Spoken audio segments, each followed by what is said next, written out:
මගේ YouTube නාලියාවට සාදරයෙන් පිළිගන්නවා. ඉතින් මම අද ඔයාලට පෙන්නන්න යන්නේ ෆයිටර්ස්ලා කොහොමද බීට් කරන්නේ කියලා. ෆිෂ් හොබීස් කරන කට්ටියන්ගේ ප්‍රියතම මාළුව වෙන්නත් ෆයිටර්ස් වලට හැකියාව තියෙනවා. ඉතින් මම අද ඔයාලට කියලා දෙන්න යන්නේ ගෑනු සතෙක් කොහොමද හරියටම තෝරගන්නේ කියලා බ්‍රීඩින් වලට. ඉස්සෙල්ලම ගෑනු සතාගේ යට සුදු පාට බිත්තරයක් වැනි දෙයක් පේනවා. ඊට පසුව පිරිමි සතාගේ වරල ලස්සනට සැකසී යාම සහ හොඳට පෙනකුරු සාදා තිබීම වැනි දේවලුත් අපි මාළුව තෝරගන්නකොට වැදගත් වෙනවා. දැන් මම ඔයාලට පෙන්නන්නම් ෆයිටර්ස්ලාගේ මෙන්න බඩයට සුදු පාට බිත්තරයක් වැනි දෙය. ගයිස් ඔයාලට පේනවා ඇති මේ ගෑනු සතාගේ යට වලල් ප්‍රදේශ ගාව සුදු පාට බිත්තරයක් වැනි දෙයක් පේනවා. සමහර විට වැඩි පැහැදිලිව පේන්නේ නැතුව ඇති. ඒ වුණාට ගෑනු සතා තෝරගන්නකොට ඒක තමයි බ්‍රීඩින් වලදී මුලින්ම බලන්න ඕන කාරණය. ගයිස් ඉතින් පිරිමි සතාව තෝරගද්දී හොඳට වරල සැකසී යාමත් එම පිරිමි සතා සිටින ගෑම් බෝතලේ හොඳට පෙනකුඩුව සැකසී යාමත් අපි හොඳට බලන්න ඕන. ඒක නිසා මම ඔයාලට මේ පිරිමි සතා සෑදූ ඉතාමත් විශාල පෙනකුඩුවක් ඔබට පෙන්වන්නම්.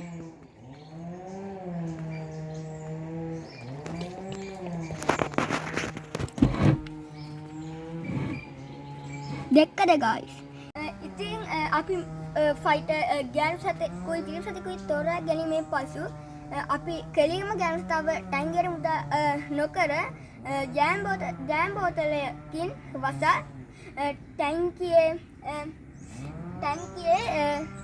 ජෑම් බෝතලයක් සමග ගෑනු සතාව තබන්න ඕන.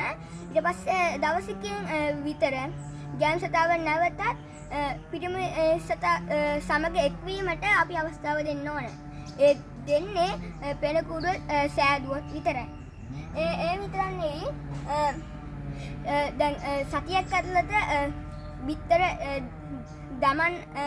දැමීම සිදු කරනවා. ඊට පසුව බිත්තර දැම්ම පසුව අපි ගෑනු සතාව පැය දෙකක කාලයකින් පසුව අයින් කරන්න ඕන ටැංකියෙන්. ඊට පස්සේ පිරිමි සතාව අපි සතියකින් විතර නැවතත් අයින් කරන්න ඕන. ඔව් දැන් අපි පැටව දැම්මට පස්සේ දවස් 3කින් 4කින් විතර බිත්තර කහමද දී කර කුඩා මාත්‍රාවක් සිලින්ඩරයක් මගින් අපි පැටවුන්ට පරිභෝජනය කරන්නට දෙන්න ඕන. නමුත් ඔබ මීට වඩා ලොකු මාත්‍රාවක් සිලින්ඩරයක් ආධාරයෙන් දුන්නොත් පැටවුන් මැරෙන්නත් ඉඩ තියෙනවා. එම නිසා කුඩා මාත්‍රාවක් දීම තමයි වඩා හොඳ. ඊට පස්සේ පැටව හම්බුනාට පස්සේ දවස් 3ක් හරි දවස් 2ක් හරි ඇතුළත අපි ඔක්සිජන් වැඩි ලබා දෙන්න ඕන. ඔවුන් ගැන සිතා.